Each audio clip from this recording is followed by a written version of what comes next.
Hello everyone and welcome to 1213 Prescott Way. I'm Sarah. I'm David Prescott. So, would you like to hear that little tone a little bit? But of course. Hey you, you want something to do? We have something to say. Try 1213 Prescott Way. Please don't forget to subscribe and like our video, and especially subscribe.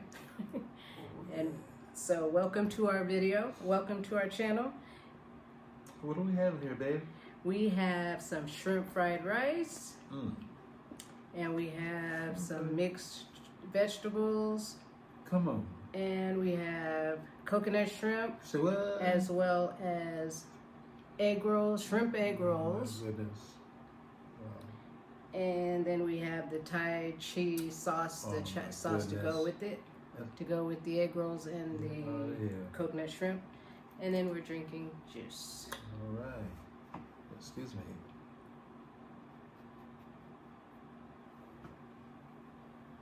All right.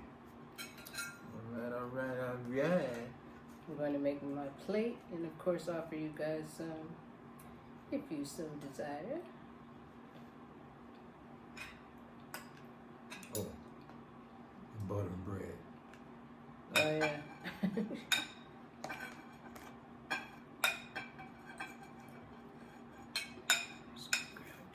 gonna grab one because I do need some. I was hungry. Sorry, didn't know you were gonna do it. Oh, you already grabbed some. I was wondering why there wasn't that much left. What? Oh, I'll just take one more. You know it is only yours. You only took one piece of shrimp? so far. Shrimp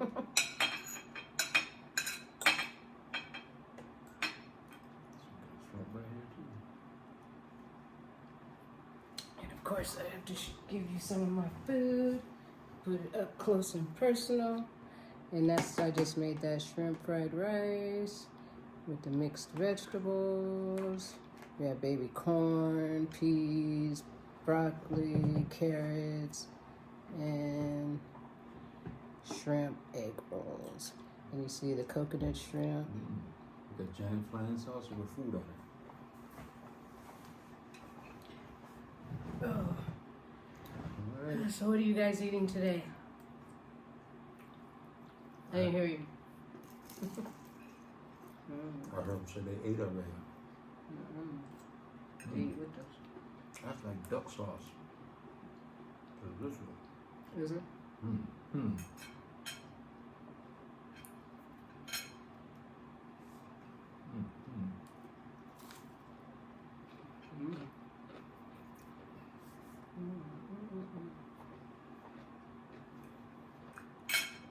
You know, it's good to eat before I go to work.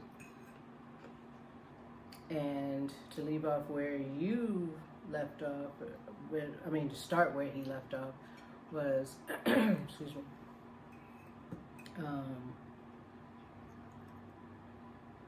oh yeah, when you finally did make an appointment. Remember? Yeah. Didn't you make it for me? I don't remember. But yeah, he finally made an appointment, or we finally made an appointment. And so he went, they did the blood test and something else. I can't remember. Was it just a blood test? I think it was just a blood test. Right, that's what he hadn't done. And so then that was like on a Tuesday. They said we'd get the results back in 24 to 48 hours. So on Thursday, then we get a call in the morning because they had called you, but you didn't answer, so they called me. I didn't know that. And they said, they asked which hospital did he want to go to. And we're like, what? They were talking right then and there. So of course the closest one to us was Mountain View.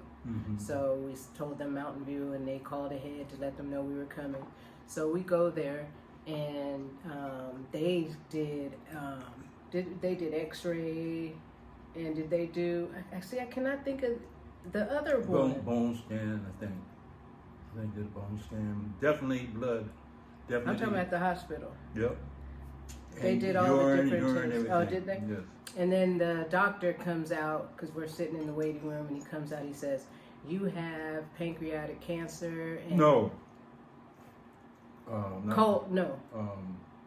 What's the prostate. Oh, yeah. I keep saying pancreatic. Thank goodness it's not that. But he's like, you have prostate cancer. It's in your bones and in your spine. So, of course, we're like panicking, you know, like, oh, my God. And David, he was like, no, I don't. No, I don't. And the way he said it, with conviction, I was like, good, you are not, you know, accepting that. You know, that's the only way that you will suffer from things, when you do say, okay, I have it, or I'll take it as my own, you name it and cuddle it and play with it and all that stuff. So I was real happy. So then after he said that and the doctor left, you know, they were like, we're going to have to admit you right now. And I could see David's face, and I was like, I said, I never expected it, you know? Right. So I was like, don't worry, you're not coming in here by yourself. So I told him I was going to go home and pack a bag, and I'm staying with you. You sure And did. I told him, I said, I can only help you. I said, but it's up to you to, you know, be determined to beat this. So that's what we did. Stayed the night. That was Thursday. Stayed Thursday night, Friday night, Saturday night, Sunday night. And then I had just accepted a position at a law firm. So I was starting the following Monday. So every morning I would leave the hospital, go home, take a shower, and go back. So this Monday I had to go home, take a shower, and go to the job. And then after I got off, then I went back to the hospital, stayed the night, go home in the morning, go to work, take a shower, go home. And then that Tuesday when I got off work, then they released him. And while we were in the hospital, the urologist did say that it's an easy one to treat, as far as, you know, cancer diagnoses. And so easier than the other ones. Right. So that made us feel better as well. And David's attitude, that was the like 99% of it, you know. And so we got the medication, and, you know, so this is him now. And I do take two medications. Two medications. You do? Every day. Oh, yeah. I'm like, you do? One makes me have hot flashes, and I never, you know, that men got hot flashes. It's almost like I'm not a lot anymore. Like I'm surrounded, my whole body, in heat. It don't last about 3 minutes, and it's all right. Now in the summertime, it was worse. When it's basically it's winter. When it's hot. Yeah. But when it's chilly, not as bad. The weird part, though, was when because I had already been having hot flashes, like perimenopause, and when he started having his hot flashes, mine stopped. So that was the fun, you know, the weird part about it. And so I was like, I gave him to him. But here's what else is weird.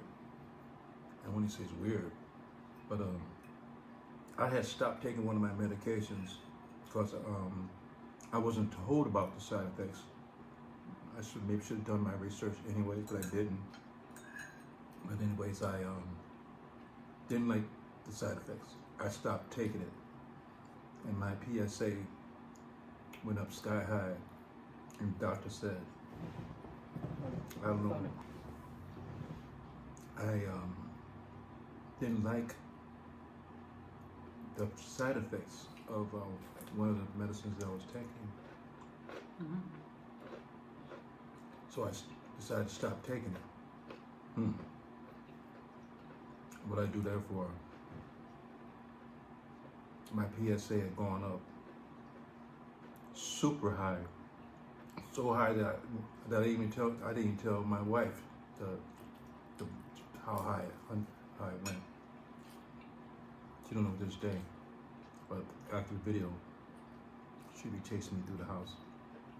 I'm looking forward to that. Anyway, but the doctor said, in all his 30-some years, he's never in his life seen a case of PSA that high, that I should really be not existing right now, only in another round.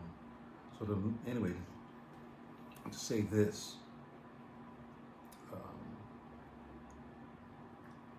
I believe, and I believe God has a plan for me and my wife and our dogs and everybody else. You ain't going nowhere until it's time. And I believe that we have our own plan. All right. Let me add that in there. Mm-hmm. Just like when, remember after I told you after I had Antoine, not Antoine, Michael, because I was 20 years old after I had my oldest son. I have two sons.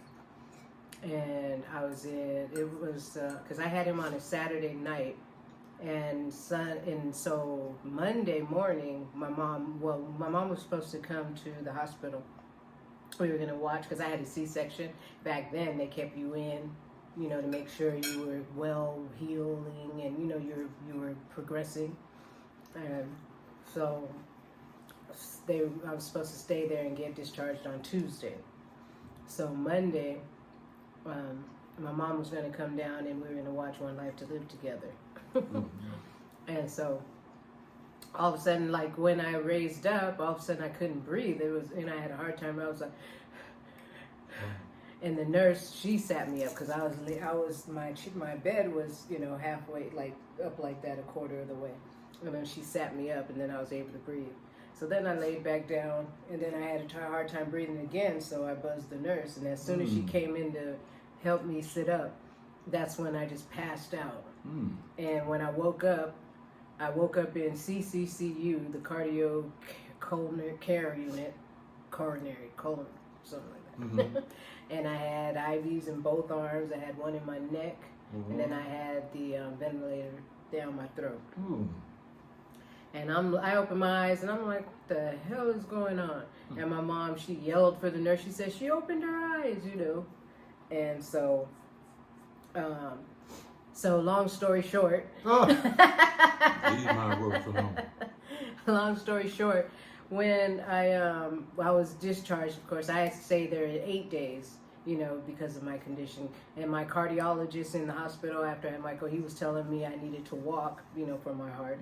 And my gynecologist was telling me I needed to rest because of my C-section. And this was in the hospital. So while I was in the hospital, I had to walk. I had a pillow on my C-section, the incision, and I had to press it real tight while I walked up there and down the halls. And I'm 20 years old, and everybody else had pacemakers put in, and they're, like 70, 80, 90 years old. Here I am, 20 years old in the same unit with them. And so I had to see a cardiologist, after I got out of the hospital, and they told me that I'd see a cardiologist for the rest of my life and I'd take heart medication for the rest of my life. And as the cardiologist is telling me this, I'm looking at him like, are you crazy? Don't you know I'm 20 years old? What are you talking about? So then I went to see him a second time, the second month, and then he was shocked. The cardiologist was like, what? He said, there's nothing wrong with your heart.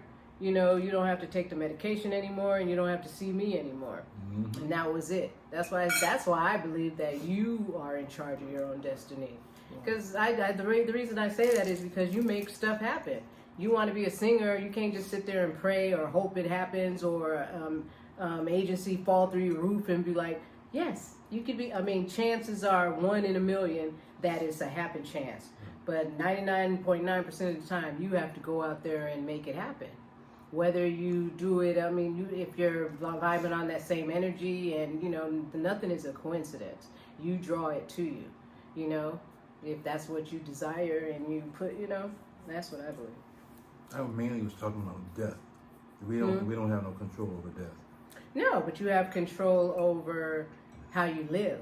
There you go. Yeah. I'm with that. I don't worry about death. Because look all these years. That's what I'm saying. Death is going to happen. We could have died. Oh yeah, thousands of ways, Well, I've been in a couple situations where I should have died. That was just one of them, because I had blood clots. Oh yeah, that's the reason I couldn't breathe. I had blood clots that went through my heart and my lungs. And the thing is, everybody that I've known of and that I have known that had blood clots from surgery in the hospital, whether it's in their legs, their stomach, their chest, have all died. Really? I even had one guy get mad at me, but I knew he wasn't really mad at me. He was grieving his friend because his friend went to the hospital and he had surgery and then he had blood clots and then he died. Oh, and man. so I was telling him about mine and he was like, well, why did you live and he died? You know, that would have been a totally different conversation in itself. But I was meant to be here to do what I need to do. I know when I'm ready to go, when I'm finished doing my mission, which is my own mission. Well, I'm looking for 140 something. David wants to be the oldest head on the mantle. And when I'm talking, I hold my jaw, so it don't fall off. No, won't even have enough to be on the machine. Just the head there. Hello, world. I'll charge it every 4 hours. Hello, world. Yes. When they were in the garage, the parking garage, Oh, yeah. and they kept dying and they kept repeating it. They had like broken the what is it called? Bear. Yeah, you know, the like Time. to different dimensions. And so it was multiple ones of them doing the same scenario. And the one guy, he was aware of it and he kept trying to change it. You know, that was good. I love stuff like that. But yeah, I believe different dimensions exist within our own. To me, it's arrogant. Now that I think about it, to me, it's arrogant to think that you're the only existence. That's right. And also, I don't think you can go back in the past. I don't think you go to in the past. You mean change? Because you're going to change something. No, I mean you can't change the past. No. You know, you think you can change the past? No, I'm saying you can't. There's no way you can go back because you're going to change the past. I wouldn't want to go back to the past anyway. You know why I say that? Because if you go in the past, then you're not going to change anything in the present. Do you understand what I mean? If you're because you can go back to the past. You know why I say that? Because when you're looking at photos, you're reminiscing. I like it like that. On that aspect, yeah. Yeah, that's what I'm saying. That's what I'm saying. Not literally as far as your body and everything zooming to the past. And Right. I mean, I don't know with these, who knows with how the government and all that stuff is, I don't believe it. I'm just saying I wouldn't put anything past anyone. But I'm saying I can in my dreams. You know what I mean? And that's another story. I had so many dang stories, but like in my dream, remember I told you about Antoine, and I dreamt about Antoine and Michael was a little baby, and I was just trying to change, because it's just a long story. But you're right, though. In dreams, you go back in the past because my brothers, they're younger. And I consider that a different That dimension. it is. Right. The dream world, you know. Yeah, definitely. And is this the dream world, or is that the dream world? You know, they say everything is in reverse. Are we in the dream world right now? Is this a simulation? You don't think so? No. Because this is as real as ever going to be. Why? Because you can see my hands out like this. And everything is total. Wake up! Logical. That Now in don't the mean- dream, no, but in the dream world. That's where you're a superhero. That's my reality. Yeah. I'm just saying, hey, everybody has their own beliefs. Yeah, that's what I'm so saying. That's my reality. Um, I go there to solve things, to, you know, like I was telling you guys how I dream about my parents. And how do you feel about different dimensions, or do you even think they exist? Yes. Do you think this is the only reality? I got some serious deep thoughts on the next one. And the food was scrumptious, delumptious. Very good, baby. It was very good. I enjoyed it. You ate more vegetables than I thought. Did you have seconds or no? Mm-hmm. Wait a minute. I didn't even I put finish so much mine. on the first time. Did you? Well, But thank you guys for joining us. Have a wonderful evening, and we will see you soon. See ya. Peace. We out. Thank you. Love you.